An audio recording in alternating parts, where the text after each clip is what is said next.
بسم اللہ الرحمن الرحیم۔ میری عزیز بہنوں، بیٹیوں اور بھائیوں، میں خواتین اور بیویوں کے حقوق بیان کر رہا ہوں۔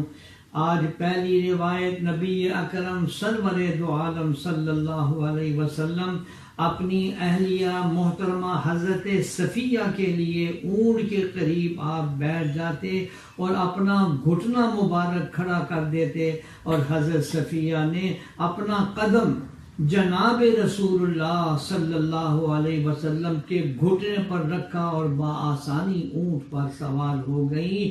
اس سے یہ بات سمجھ میں آ گئی کہ اپنی اہلیہ کے لیے سہولت فراہم کرنا، آسانی کا نظام کرنا کس طرح حضرت صلی اللہ علیہ وسلم نے ہمیں سبق سکھایا ہے۔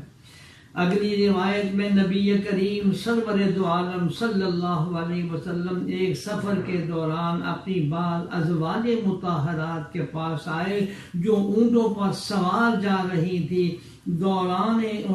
دوران سواری ان کے ہمراہ ام سلیم بھی تھی، ایک حبشی غلام جو اونٹوں کو ہنگامے لے جا رہا تھا اور بہت ہنگائے لیا جا رہا تھا۔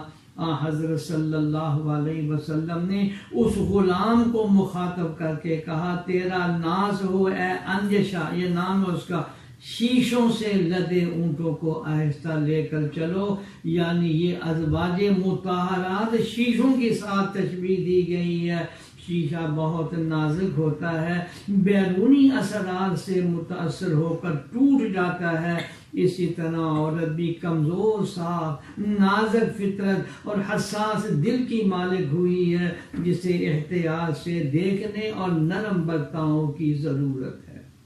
حدیث نمبر 40 اور آخری حدیث سناتا ہوں۔ حضرت عائشہ صدیقہ رضی اللہ تعالی عنہ فرماتی ہیں کہ حضور صلی اللہ علیہ وسلم جب بھی گھر تشریف لاتے تو مسکراتے ہوئے آتے اور اپنے گھر والوں کو سلام کرتے تھے۔ یعنی ساری امت جب بھی حضرت صلی اللہ علیہ وسلم اپنا قدم مبارک گھر میں رکھتے تو ہمیشہ مسکراتے ہوئے آتے تھے۔ اللہ جل شانہ ہمیں ان ساری سنتوں پر عمل کرنے کی توفیق عطا فرمائے، آمین یا رب العالمین۔ درس قرآن .com www.darsequran.com